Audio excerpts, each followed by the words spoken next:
Pardon me, miss. I'm terribly sorry, sir, but I'm just too busy for you right now. Perhaps you could come back another time? Another time? I've just come all the way from New York.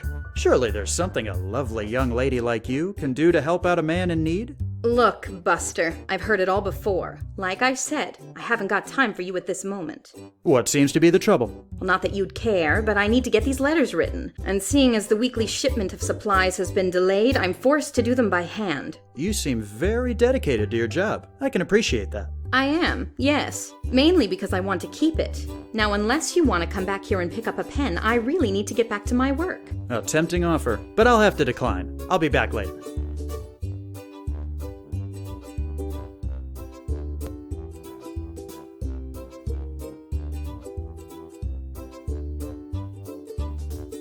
Pardon me, miss.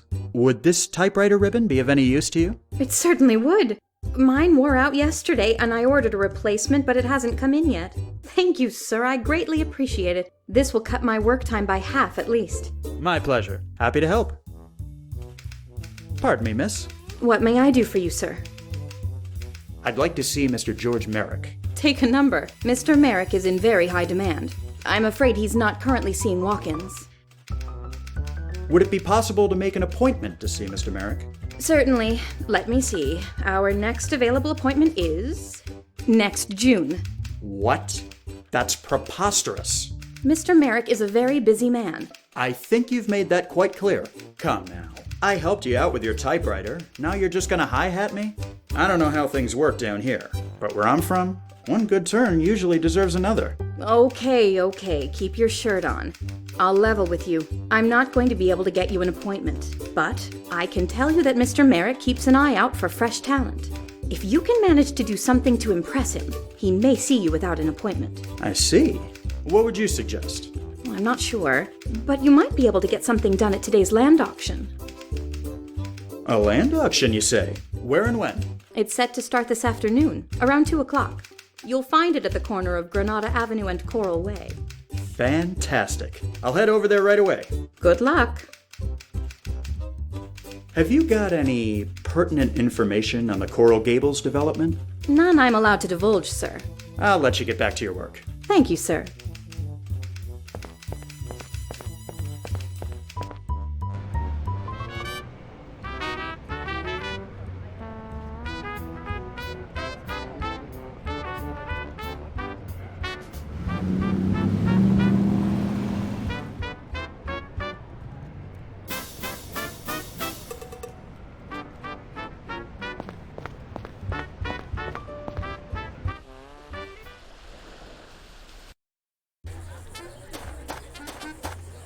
$100. Do I hear 100?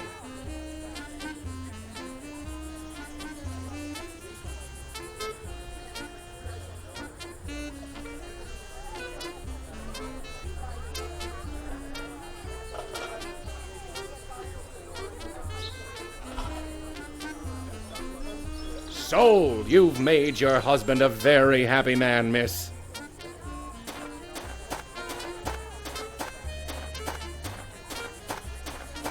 Well, fancy seeing you here. Thanks. What brings you to my humble little land auction? I'm trying to see Mr. Merrick, but it's proving a bit more difficult than I'd anticipated. Don't say old Doc didn't warn you, son. Anyway, I'd love to chat, but I'm a bit tied up at the moment. Is there anything I can do to help? Actually, there is. See those 2 sets of stragglers over there, separate from the crowd? They're all about a hair's breadth away from buying, but I just can't get them to budge.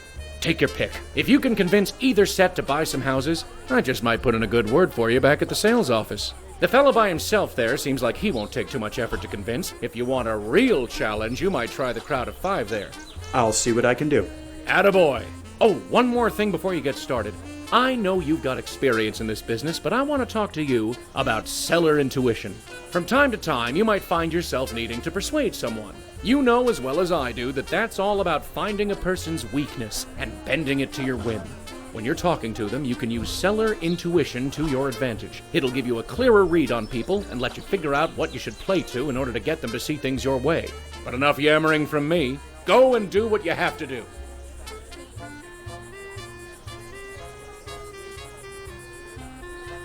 $100. Do I hear 100?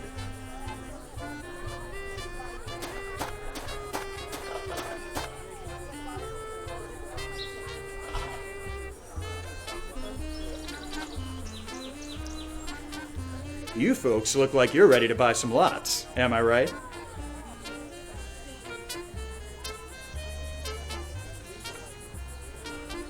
Pleasure to meet you, fine people. My name is Banks. Alfred Banks.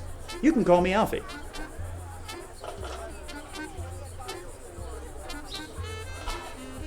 I'd love to tell you about an apartment I sold to a man who ended up finding a fortune in gold hidden in the walls.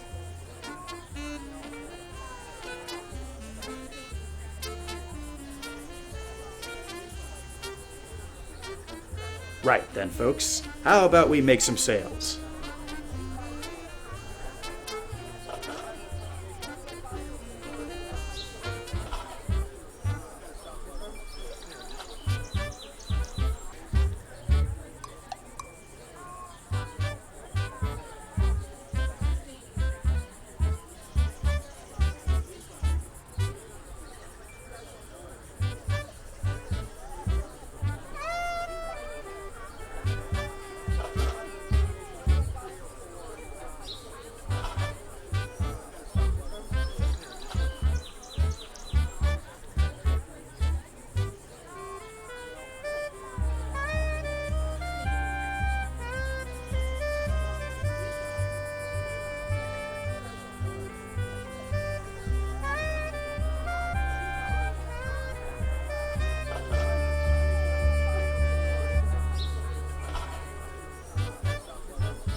A pleasure doing business with you folks. I hope you enjoy your new homes.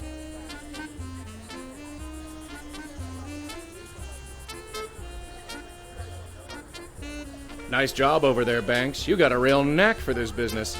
Now go get some rest, would you? You don't want to overwork yourself first day here, after all.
Mr. Banks, I have a message for you when you get a chance.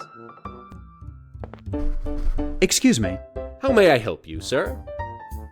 You said you had a message for me. Yes, sir. From George Merrick at the Coral Gables sales office. He's asked you to stop by at your earliest convenience.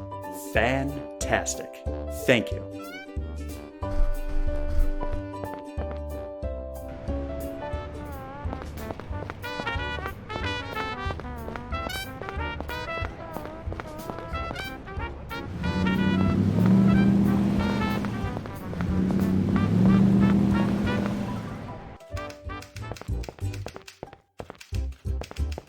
Pardon me, miss. What may I do for you, sir? I got a message from Mr. Merrick asking me to see him. Ah, yes, he's expecting you, Mr. Banks. Go ahead and knock on his door there. I'll let you get back to your work. Thank you, sir.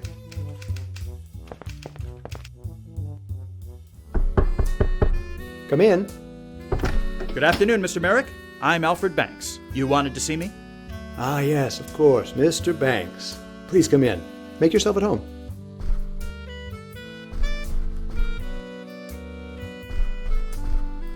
Please, have a seat.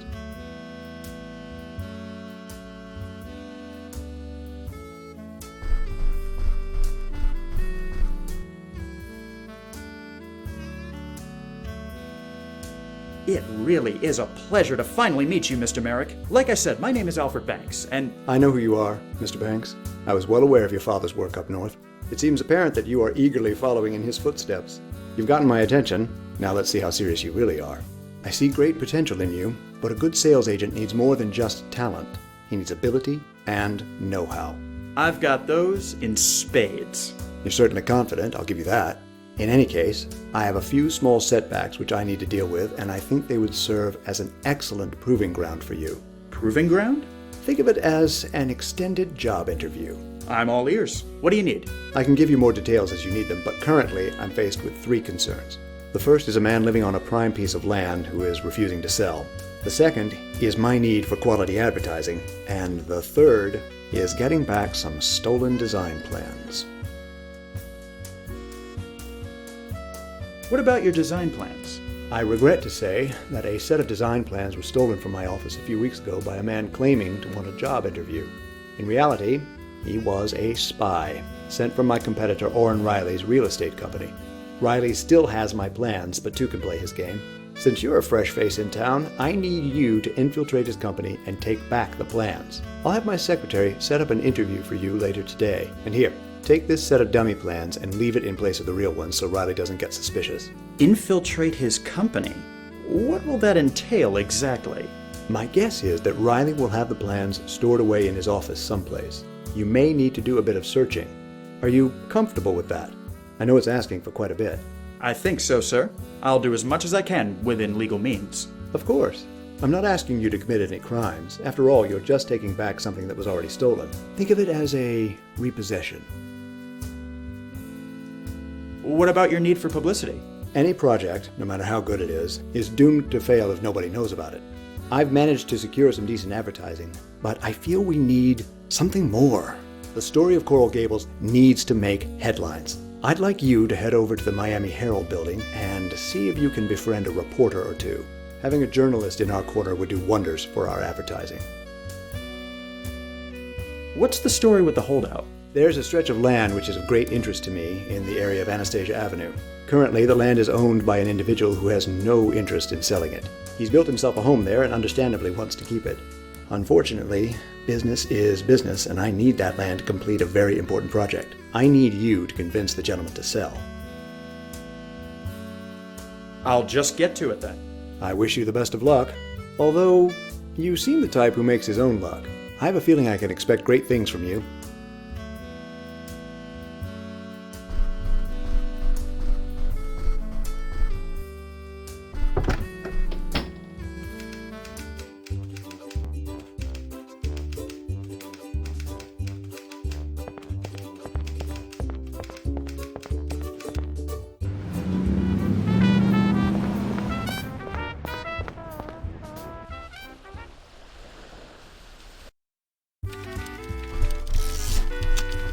Quite an operation they've got going on in here.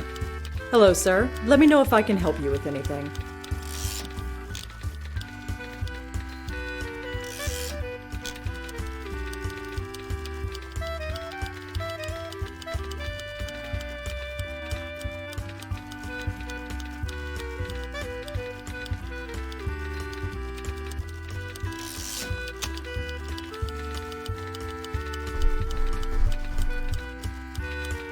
May I have a moment?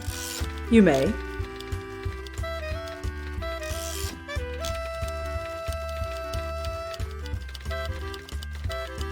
I'm Alfred Banks, and I believe you have the advantage.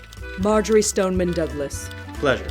What is it you do around here, Miss Douglas? I write articles, conduct interviews, and investigate stories. I'm what's commonly referred to in this business as a reporter. I suppose that was a bit of a silly question on my part. Well, at least you can admit to it. That puts you ahead of most. Have you reported anything on George Merrick's Coral Gables project? Don't know that I'd have to. He spent a small fortune on advertising. I doubt there's a single person in town who hasn't heard of it by now. That may not exactly be the case. Mr. Merrick asked me to come here and inquire about possibly getting someone to do a bit of publicity for him. Ah, suddenly it all becomes clear. Let's get something straight right now. I'm not some dumb Dora at anyone's beck and call. If Merrick wants a reporter in his pocket, it'll have to be someone else.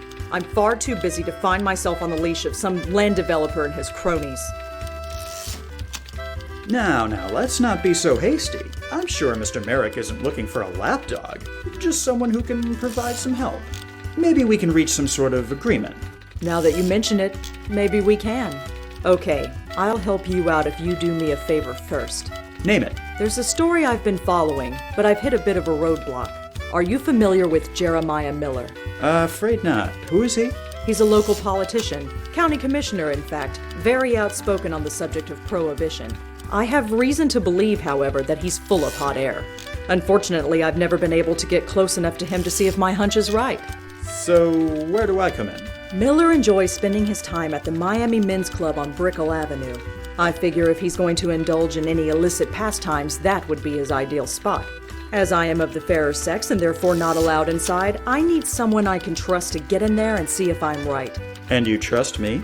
Not particularly, but you're my best hope, and you need my help. So I figured you've got the best chance of actually getting this done. So, if I catch Miller in the act, what then? Bring me some sort of proof of his hypocrisy, be it a photograph or a signed confession. I'm not fussy. I'll see what I can do. Do you enjoy your work here?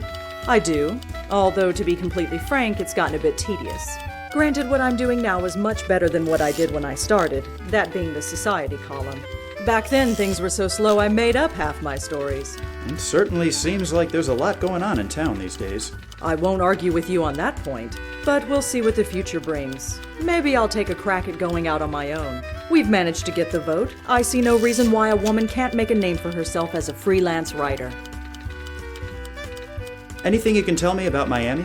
When I first got here, this was no more than a glorified railroad terminal. There were less than 5,000 people and the streets were made of white dust. Now we've got hundreds, if not thousands, of new faces showing up every day and are constantly expanding. I bet it won't be long before some other fool tries draining the Everglades to make more room. I'll see you around. Count on it.